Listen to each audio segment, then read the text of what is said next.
नमस्कार मित्रों, जैसा कि हम लोग आज 24/8/2021 को जो यूपी ट्रिपल एससी पेट एग्ज़ाम 2021 हुआ है, तो उसके पार्ट प्रथम में 34 क्वेश्चन को और उसके आंसर की को देखें।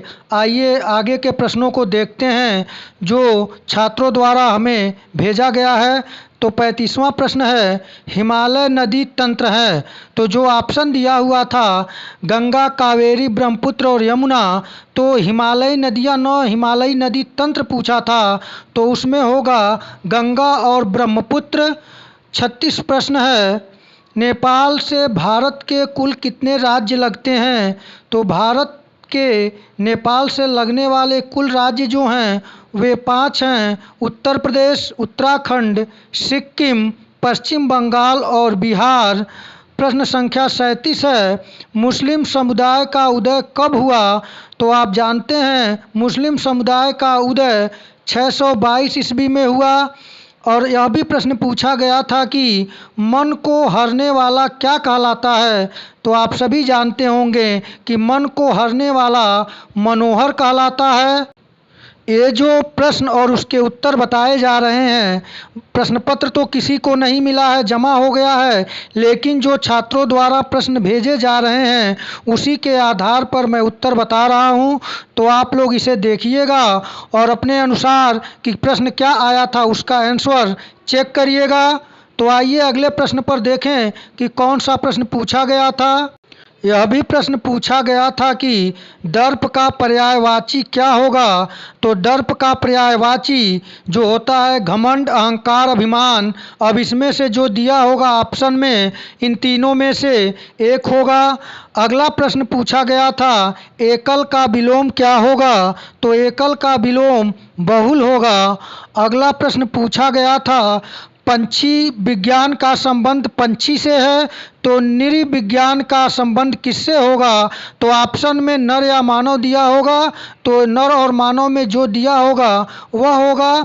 अगला प्रश्न पूछा गया था ब्याज दर कौन सा बैंक जारी करता है। तो ब्याज दर भारतीय रिजर्व बैंक आरबीआई द्वारा जारी किया जाता है। अगला प्रश्न पूछा गया था सलाल परियोजना किस नदी पर है।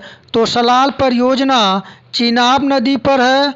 अगला प्रश्न पूछा गया था हाल में किस पहलवान को डोपिंग में प्रतिबंधित किया गया है। तो इसका ऑप्शन क्या क्या था, इसमें अगर जो देखा जाए तो भारत में 2016 में नरसिंह यादव को और टोक्यो ओलंपिक के पहले सुमित मलिक को डोपिंग में प्रतिबंधित किया गया था। अगला प्रश्न पूछा गया था कोस्टारिका की राजधानी है। तो कोस्टारिका की राजधानी सैन जोन्स है। अगला प्रश्न पूछा गया था खेतड़ी किस नदी किस के उत्पादन से संबंधित है। तो खेतड़ी तांबा के उत्पादन से संबंधित है। ये जो प्रश्न हैं और उनके उत्तर बताए जा रहे हैं, मैं बार बार आप लोगों से कह रहा हूं कि जो छात्रों द्वारा प्रश्न उपलब्ध कराए गए हैं उन्हीं के आधार पर मैं यह प्रश्न और उत्तर बता रहा हूं। अगर आपको इसमें से कोई भी अगर त्रुटि की संभावना है तो इसके लिए आपके से सामने मैं क्षमा प्रार्थी हूं। और आइए देखा जाए कि अगला और कौन कौन प्रश्न पूछे गए थे। अगला प्रश्न पूछा था निम्न में से कौन सत्य नहीं है।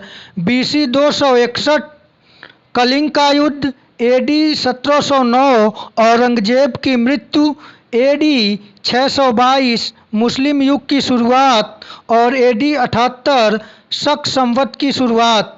इसमें से जो सत्य नहीं है वह होगा ऑप्शन बी, AD 1709 औरंगजेब की मृत्यु, क्योंकि औरंगजेब की मृत्यु 3 मार्च 1707 ईस्वी में हुई थी। अगला प्रश्न पूछा गया था ब्लीचिंग पाउडर का रासायनिक सूत्र है। तो ब्लीचिंग पाउडर का रासायनिक सूत्र है CaOCl2। तो यहाँ पे 47 नंबर प्रश्न को लेकर कई समस्याएं आ रही हैं। लोग यह कह रहे हैं कि 622 में मुस्लिम लीग की शुरुआत नहीं हुई थी, यह गलत है। लेकिन आप इसे देखिए तो जो इसमें से सत्य नहीं है वह बी ऑप्शन ही है कि जो 1709 में औरंगजेब की मृत्यु नहीं हुई थी। औरंगजेब की मृत्यु जो हुई थी वह 3 मार्च 1707 ईस्वी में हुई थी। तो 47 का यह प्रश्न का उत्तर जो सत्य नहीं है होगा तो ऑप्शन बी ही होगा। आइए अगले प्रश्न को देखते हैं। अगला प्रश्न पूछा गया था FEMA फेमा का फुल फॉर्म क्या है? तो फेमा का full form foreign exchange management act है। और अगला प्रश्न पूछा गया था बोल्ड परियोजना किस राज्य में है? तो बोल्ड परियोजना की शुरुआत राजस्थान के उदयपुर जिले में हुआ था। अगला प्रश्न पूछा गया था बसंत विषु कब से आरंभ होता है? तो बसंत विषु 21 मार्च से प्रारंभ होता है। अगला प्रश्न पूछा गया था RBI नगद कोष घटा दे तब उसकी साख पर क्या असर पड़ेगा? तो उसकी साख बढ़ेगी। अगला प्रश्न पूछा था ठोस चालक में धारावाहक होता है? तो ठोस चालक में इलेक्ट्रॉन धारावाहक होता है। अगला प्रश्न पूछा गया था निम्न में से कौन सबसे अलग है? और दिया हुआ था दही, पनीर, दूध और तेल। तो इसमें से जो सबसे अलग है वह तेल है, क्योंकि दूध से ही दही और पनीर बनता है। यानी ये तीनों दही, पनीर, दूध एक है और अलग है तेल। अगला प्रश्न पूछा गया था गागर में सागर का अर्थ है? तो आप सभी जानते हैं कि गागर में सागर का अर्थ है मात्रा कम उपयोगी ज़्यादा। तो हमें जो प्रश्न छात्रों द्वारा उपलब्ध कराए गए ये 55 प्रश्न, इनका मैं सटीक आंसर देने का प्रयास किया हूँ। तो आप इसे मिला लें और तैयारी करें, सफलता निश्चित मिलेगी। तो इसके साथ ही मित्रों आज इतना ही। फिर सेकंड शिफ्ट की जो परीक्षा हुई है उससे संबंधित प्रश्नों को और उसके आंसर को लेकर जल्द से जल्द आपके समक्ष प्रस्तुत होऊंगा। तब तक के लिए नमस्कार।